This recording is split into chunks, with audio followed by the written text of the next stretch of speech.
Este es un tipo de ejercicio de flujo cruzado en un cilindro. Si nos damos cuenta, pues me dicen que para efectos de cálculos experimentales se toma primero una resistencia eléctrica hecha de acero inoxidable. Aquí lo que me interesa es la emisividad.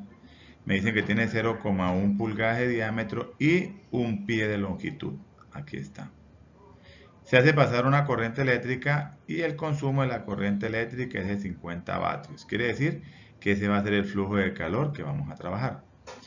El flujo de calor pues es simulado por un ventilador industrial, aquí lo tenemos. El diámetro o lo que abarca el ventilador son 12 pulgadas, exactamente igual a un pie.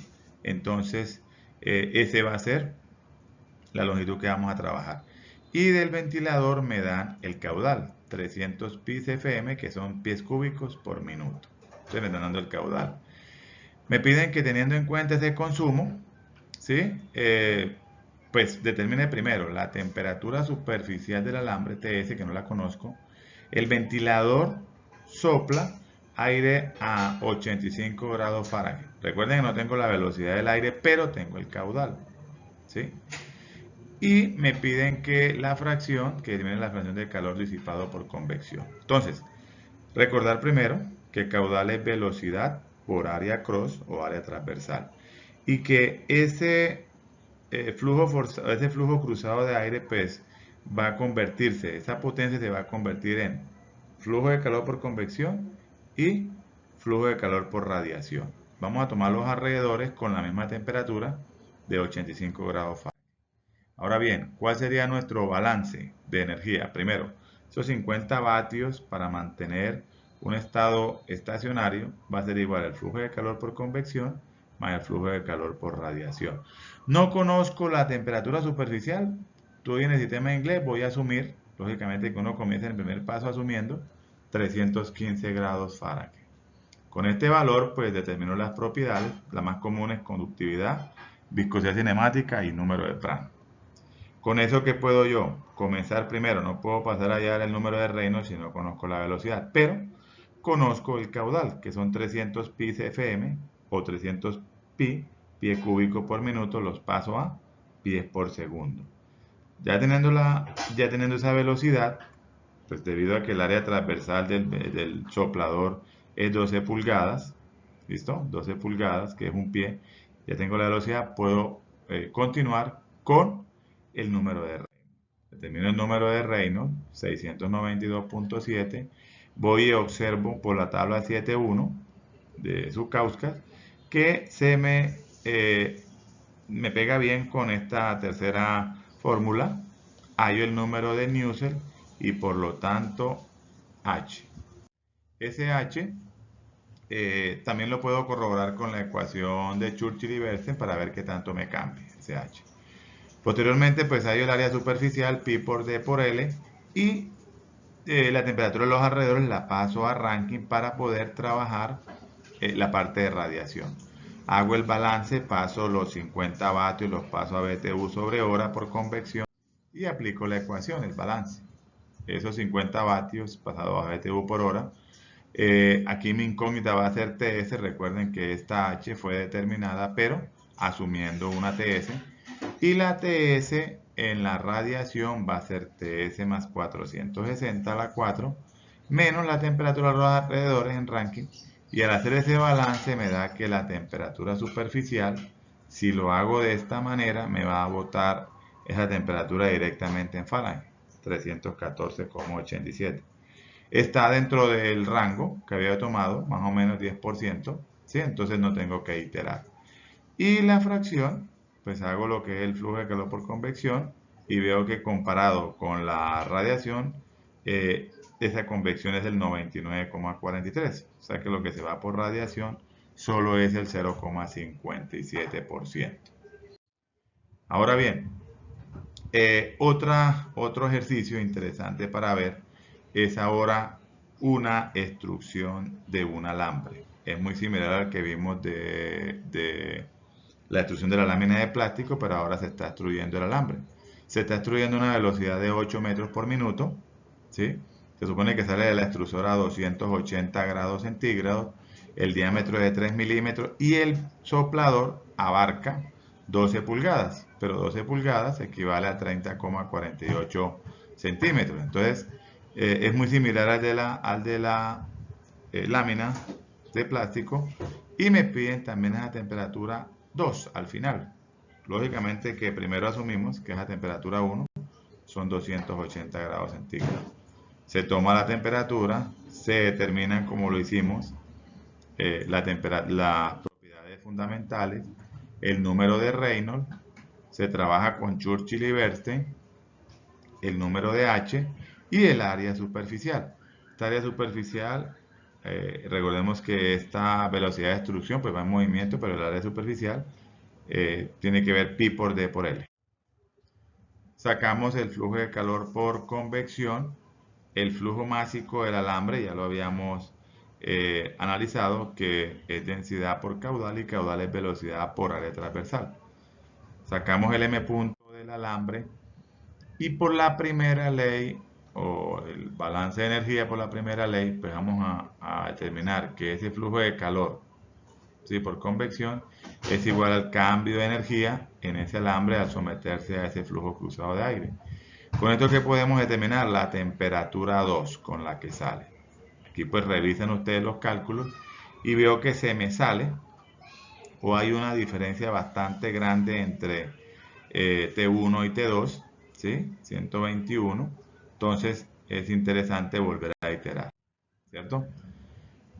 Uno de los ejercicios que no hemos hecho es cuando el flujo es transversal sobre una placa. Ese flujo transversal sobre una placa, pues usamos la tabla 7.1, ¿sí? Para este caso me dicen que hay una señal de tráfico que tiene 0,2 por 0,2, no hay problema. Tiene una absortividad de 0,6 y una emisividad de 0,7. Aquí debemos hacer un balance de energía, ¿cierto? Y está sujeta a un flujo cruzado de viento a 20 grados centígrados. Recuerden que aquí la placa está vertical y el flujo está horizontal para que se cumpla la ley de flotabilidad. La radiación solar incidente, la que está llegando, es de 1100 vatios sobre metro cuadrado. Pero recuerden que aquí no hay un metro cuadrado, aquí lo que hay son una placa que tiene 0,2 por 0,2 o 20 centímetros por 20 centímetros. Me dice que determina la temperatura superficial de la señal.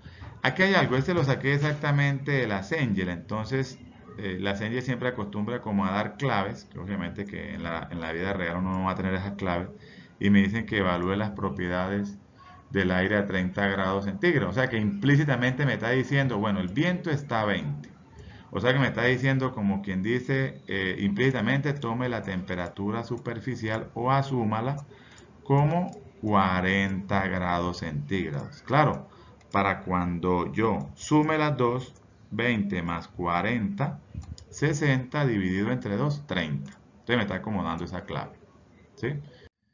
En ese sentido tenemos que hacer un balance. Primero analizar algo. El calor incidente que está llegando es de 1100 vatios sobre metro cuadrado, pero el área que tenemos es de 0,2 por 0,2. Por lo tanto, ese calor incidente efectivo que llega a la placa es de 44 vatios. ¿Sí? 44 vatios. Ahora, de ese calor incidente, la placa absorbe el 60%, porque dicen que la absortividad es de 0,6.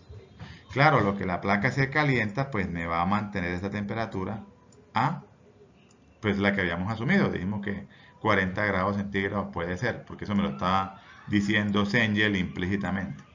Y a lo que la placa se calienta, pues va a estar emitiendo calor por convección para un aire que está a 20 grados centígrados y por radiación, ¿sí? Porque la emisividad, ahora la emisividad es de 0,7, entonces tengo yo convección y radiación. Al hacer el balance de energía, pues uno llega y dice, bueno, estoy haciendo el balance en la placa.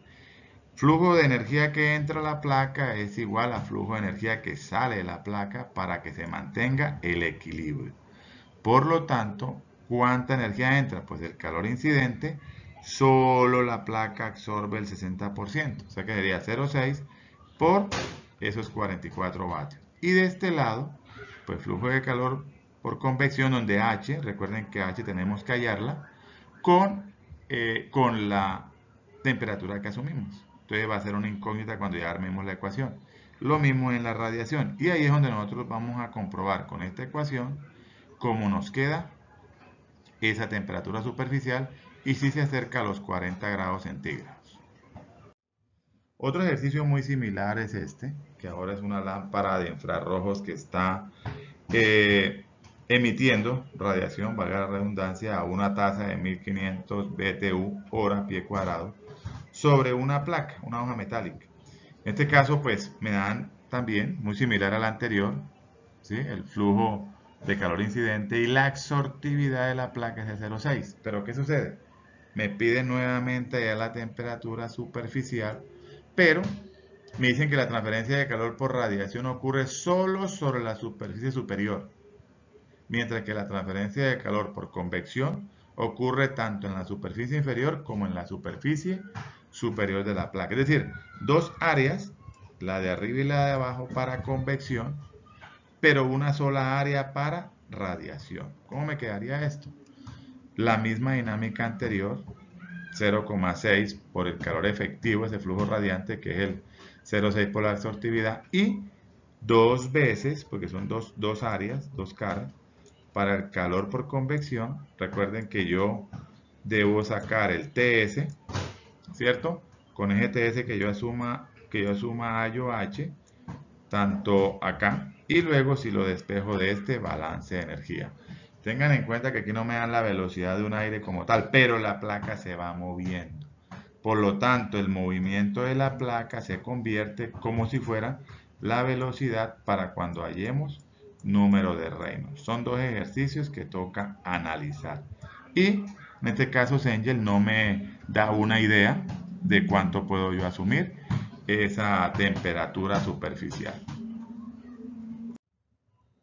Una de las últimas que nos hace falta por ver es el flujo alrededor de esferas. Y aquí hay que tener demasiado cuidado, porque en esferas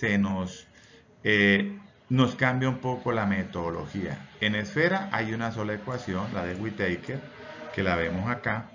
Me dice que debe cumplirse tres condiciones, por lo regular se cumplen 2 de 3, ¿sí? Es aplicable, pero hay algo muy interesante aquí. En la ecuación me piden una viscosidad dinámica con la temperatura superficial, con la temperatura del fluido, porque me dice que es mu alfa, y otra viscosidad dinámica con la temperatura superficial. Ahora hay algo aquí que debemos tener cuidado. Cambia todo lo que habíamos dicho. Todas las propiedades del fluido se evalúan con la T alfa. Las propiedades son con T alfa. Ya no tenemos que sacar una temperatura. Las propiedades, una temperatura Field. Todas las propiedades con la T alfa, la del fluido. Tener cuidado cuando sea una esfera T alfa. Y la viscosidad dinámica, que dice que es mu sub S, si es con la temperatura superficial. Hay que tener cuidado cuando vayamos a hacer un ejercicio de esferas. ¿Sí? Acá hay un ejemplo. Fíjense este ejercicio. Me dicen que es el enfriamiento de una bola de acero con aire forzado. Me dicen que la bola primero está a 300 grados centígrados. Se aplica un flujo de aire que está a 25 grados centígrados. Con 25 se sacan las propiedades, la velocidad, y que la bola debe enfriarse de 300 hasta 200. Entonces, claro, cuando vayamos a hacer la temperatura superficial, debemos sacar el promedio entre las dos temperaturas, 300 grados centígrados y 200. Esa va a ser el único cuidado que tenemos que tener, y lo mismo con las propiedades. Me piden que determine el coeficiente de transferencia de calor por convección promedio, claro, promedio porque va a 300 a 200, y cuánto tiempo tardará ese proceso. Recuerden que pasar de aquí a acá, la bola tiene un cambio de energía, entonces al final aplicamos la primera ley de la termodinámica. ¿Cómo lo arrancamos? Primero la temperatura superficial promedio, 250 grados centígrados.